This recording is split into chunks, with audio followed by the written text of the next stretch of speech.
अभी तक हमने जो पढ़ा था टेलर्स थ्योरम के हेल्प से पॉलिनोमियल अप्रॉक्सीमेशन पढ़ा था। तो सबसे पहले बात करते हैं कि टेलर्स थ्योरम का एडवांटेज क्या है।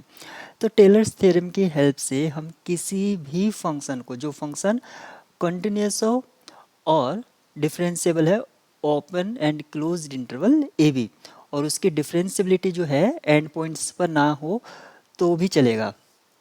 अगर कोई फंक्शन इस टाइप का है तो उस फंक्शन को हम लिख पाएंगे पॉलिनोमियल अप्रॉक्सीमेशन में।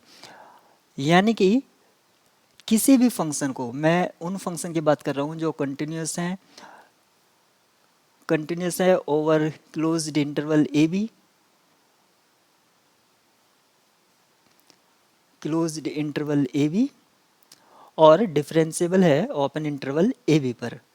अगर फंक्शन इस तरह की प्रॉपर्टीज रखता है तो उस फंक्शन को एफ एक्स को हम लिख पाएंगे इन टर्म्स ऑफ पॉलिनोमियल, यानी कि हम पॉलिनोमियल एक्सप्रेशन में लिख पाएंगे।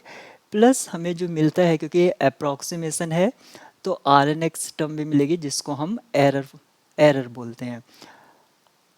Determine a bound for the accuracy of approximation by using R N X. इस आर एन एक्स से हम एक बाउंड प्राप्त कर लेंगे कि जो बाउंड है एरर ऑफ एक्यूरेसी इससे ज़्यादा नहीं होगी, इससे कम ही रहने वाली है। तो सबसे पहले दो बात आ जाती हैं कि टेलर्स थ्योरम की हेल्प से हम पॉलिनोमियल लिख पाएंगे, और इसकी हेल्प से हमें ये पता रहेगा कि हमारा जो एरर बाउंड है वो किससे किसके बीच में रहना है, यानी कि किसके लेस रहना है।